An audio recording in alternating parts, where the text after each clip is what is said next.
Eux sont élus parce qu'ils ne sont pas habillés correctement. Il y a une tenue qui sied aux militaires. Il y a une tenue qui sied aux chirurgiens. Ta tenue est importante. Et qu'est-ce que ta tenue? C'est ton témoignage. Beaucoup d'entre vous, vous prétendez être chrétien. Mais les choses dans lesquelles on vous trouve là, ça vous disqualifie. Quel est ton témoignage? Qu'est-ce que les pays filles là disent de toi?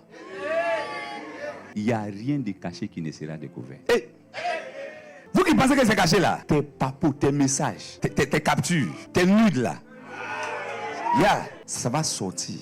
Maintenant, c'est là en train de dire, est-ce que c'est pas IA? Mais c'est IO. Est-ce que c'est pas K?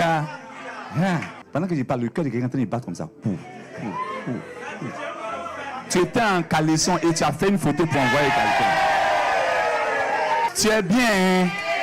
Mais c'est à cause de ça là que tu ne seras pas élu.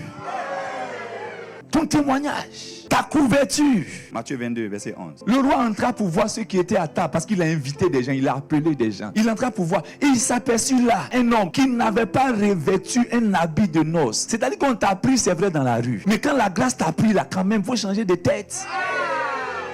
Dieu n'a pas regardé à qui tu étais pour te prendre. Il n'a pas regardé à qui tu as couché pour te prendre. Il n'a pas regardé à tes faiblesses pour te prendre. Mais quand la grâce t'a localisé là, quand tu arrives là, habille-toi de façon décente. Range ton témoignage. Avant tu étais dans n'importe quoi. Maintenant tu es en Jésus. Tu ne peux pas continuer à porter les mêmes vêtements.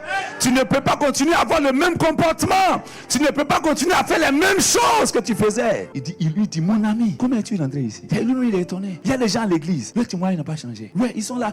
Oui, mais leur vie n'a pas changé. Leur vie secrète n'a pas changé. Leurs causeries n'ont pas changé. Et c'est pas bon. Tu ne peux pas tromper Dieu. Comment es-tu rentré ici? Quand on rentre ici là, ce que tu étais là, c'est pas un problème. Hein? Mais quand tu rentres ici là, tu dois t'aligner. Pourquoi est-ce que tu n'as pas été élu? Parce que tu as refusé de t'aligner. Et beaucoup de personnes veulent être libres, veulent continuer à faire ce qu'elles aiment faire. Tu es chrétien. Regarde tes statuts. Regarde les choses que tu fais. Écoutez-moi, toute société sérieuse impose une certaine forme de tenue. Un dress code.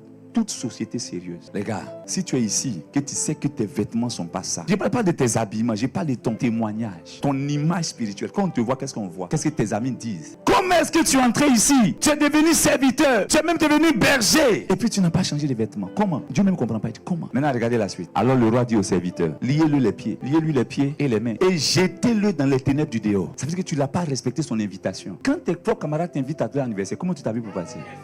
Maintenant, comment un roi va t'inviter et puis tu viens banalement? C'est une injure. Les gens qui ne changent pas nous insultent. Peu sont choisis parce qu'ils ne savent pas que lorsque Dieu t'appelle, par rapport à où tu vas là, il y a une tenue qui sied à là.